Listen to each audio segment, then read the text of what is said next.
Assalamualaikum warahmatullahi wabarakatuh. Jumpa kembali dalam belajar IPA. Materi kita kali ini tentang lapisan bumi. Bumi merupakan satu-satunya planet dalam galaksi Bima Sakti yang diketahui mampu menunjang kehidupan. Berdasarkan gambar dari teleskop Hubble yang diluncurkan oleh NASA, bumi memiliki bentuk bulat seperti bola. Namun, tidak kosong seperti bola. Bumi memiliki lapisan-lapisan. Lapisan yang paling luar dinamakan dengan kerak bumi, yang terdiri dari lapisan tanah dan bebatuan. Kerak bumi inilah tempat tinggal semua makhluk hidup di muka bumi. Berikutnya, mantel bumi atau disebut juga dengan selubung, yang berisi bebatuan padat.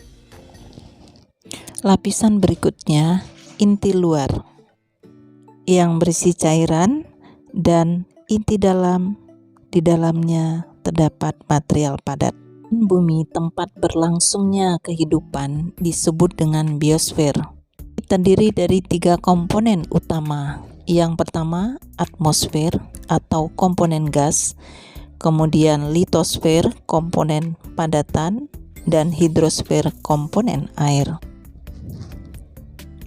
Selain itu juga ada bumi bagian es yang disebut dengan kriosfer.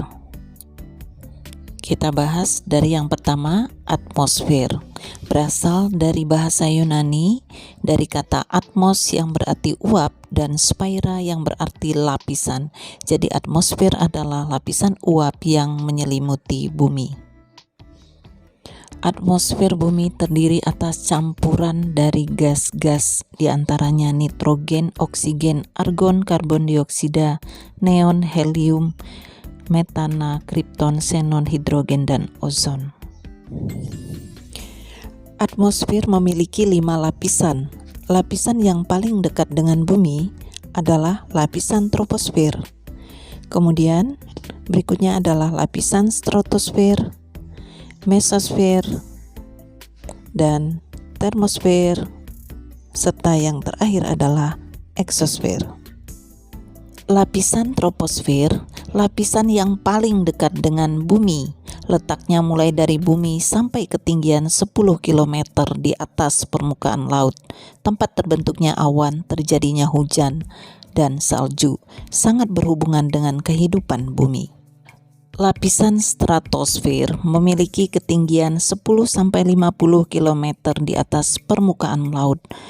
Pada lapisan ini, oksigen akan diubah menjadi ozon. Lapisan ozon adalah lapisan yang dapat mengurangi radiasi ultraviolet dari matahari.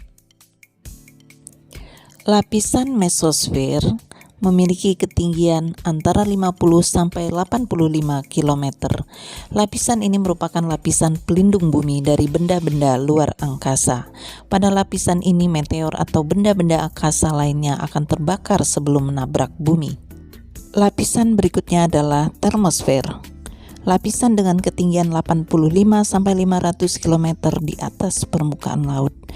Dinamakan termosfer karena suhu yang sangat panas sampai 1982 derajat Celcius. Berfungsi sebagai pelindung bumi dari radiasi sinar ultraviolet. Lapisan yang terakhir adalah eksosfer, lapisan tertinggi yang merupakan batas antara luar angkasa dengan atmosfer bumi.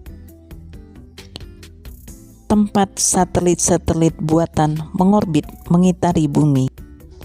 Yang kedua, litosfer atau lapisan batuan. Sekarang kita bahas teori struktur bumi. Ada 2 macam, yaitu yang pertama teori tektonik lempeng, yang kedua teori gempa bumi dan gunung berapi. Teori tektonik lempeng. Teori tektonik lempeng, yang pertama teori pergerakan benua atau continental drift dikemukakan oleh Wegener. Zaman dahulu semua benua di bumi menyatu membentuk daratan yang sangat luas. Sekitar 200 tahun yang lalu, benua tersebut terpisah dan bergerak menjauh secara perlahan. 225 juta tahun yang lalu, bentuknya masih menyatu Kemudian 150 juta tahun yang lalu sudah mulai terpisah. 100 juta tahun yang lalu benua-benua mulai terpisah dan akhirnya seperti sekarang ini. Yang kedua, teori gempa bumi dan Gunung Merapi. Teori gempa bumi. Gempa bumi merupakan suatu getaran yang ditimbulkan oleh energi potensial dari patahnya atau tergesernya suatu lempengan bumi. Semakin besar energi yang dilepaskan, maka getarannya akan semakin terasa. Lempengan-lempengan yang patah atau tergeser tersebut membentuk lempengan baru yang dinamakan dengan sesar. Ada 3 macam sesar. Yang pertama sesar normal, yang kedua sesar terbalik, dan yang ketiga sesar geser. Ketika sebuah lempeng ditarik berlawanan oleh sebuah gaya, maka akan terbentuk sesar normal. Pada sesar normal, struktur batuan lempeng yang ada di atas sesar akan bergeser turun dibandingkan struktur batuan lempeng yang ada di bawah sesar. Sesar terbalik terjadi apabila sebuah gaya yang mendorong lempeng saling mendekat akan menekan lempeng tersebut dari arah yang berlawanan. Gaya dorong ini menyebabkan struktur batuan lempeng di bagian atas sesar bergerak naik. Sebuah gaya geser akan bekerja pada lempeng akan membentuk sesar geser. Gaya geser mengakibatkan lempeng di kedua sisi sesar geser bergerak berlawanan pada permukaan bumi. Jenis-jenis gempa bumi. Yang pertama, gempa tektonik. Gempa tektonik terjadi karena adanya peristiwa patahan pada kulit bumi. Yang kedua, gempa vulkanik terjadi karena adanya pergerakan magma di perut bumi. Yang ketiga, gempa longsoran terjadi karena adanya rongga-rongga bawah tanah yang longsor. Sebagian besar kerusakan akibat gempa bumi diakibatkan oleh gelombang yang merambat di permukaan bumi. Bangunan serta jalan raya dapat rusak. Bila gempa terjadi di dasar laut, pergerakan lempeng tersebut akan mendorong air laut ke atas sehingga timbul gelombang yang besar dan kuat. Gelombang air laut dapat mengalir ratusan kilometer ke segala arah dari epicentrum atau pusat gempa di permukaan bumi. Gelombang air laut ini disebut dengan tsunami.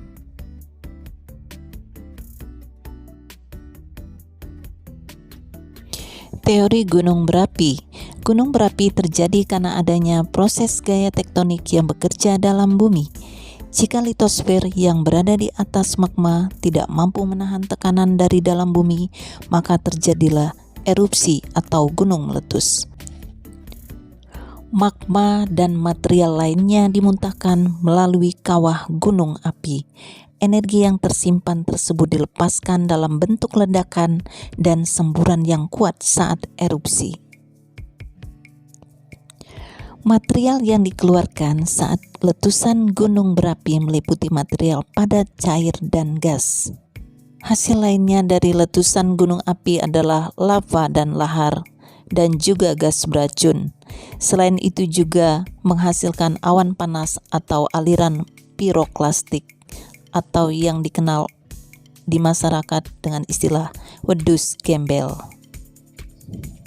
Yang ketiga adalah hidrosfer atau disebut dengan lapisan air. Untuk menjaga tersedianya air di bumi, bumi memiliki sebuah siklus yang dinamakan dengan siklus hidrologi atau siklus air. Siklus hidrologi merupakan sebuah proses daur ulang air secara terus-menerus. Siklus air bermula ketika panas matahari menguapkan air yang ada di laut dan di permukaan bumi atau evaporasi. Uap air tersebut akan berkumpul di angkasa dan terjadi proses kondensasi atau pengembunan sehingga terbentuk awan. Awan tersebut kemudian akan berjalan sesuai dengan arah embusan angin. Penguapan yang terjadi setiap hari mengakibatkan uap yang menjadi awan semakin banyak. Jika awan sudah tidak dapat menampung uap air dari evaporasi, maka uap air di awan akan turun sebagai hujan. Air hujan akan mengisi cadangan air yang berada di permukaan bumi. Proses ini berlangsung terus-menerus. Siklus air ini menjaga ketersediaan air di bumi, namun curah hujan yang terjadi tidak sama setiap tahunnya. Bila curah hujan tinggi, simpanan air di permukaan bumi akan meluap sehingga berpotensi banjir. Penyebab banjir yang pertama, curah hujan yang tinggi, yang kedua, sistem pengelolaan lingkungan yang buruk, dan yang ketiga, akibat perilaku manusia. Dampak banjir yang pertama, kerusakan fisik atau bangunan, yang kedua, terkontaminasinya air bersih, yang ketiga, penyebaran penyakit diare dan penyakit kulit, yang keempat, kerugian ekonomi yang besar, yang kelima, munculnya korban jiwa.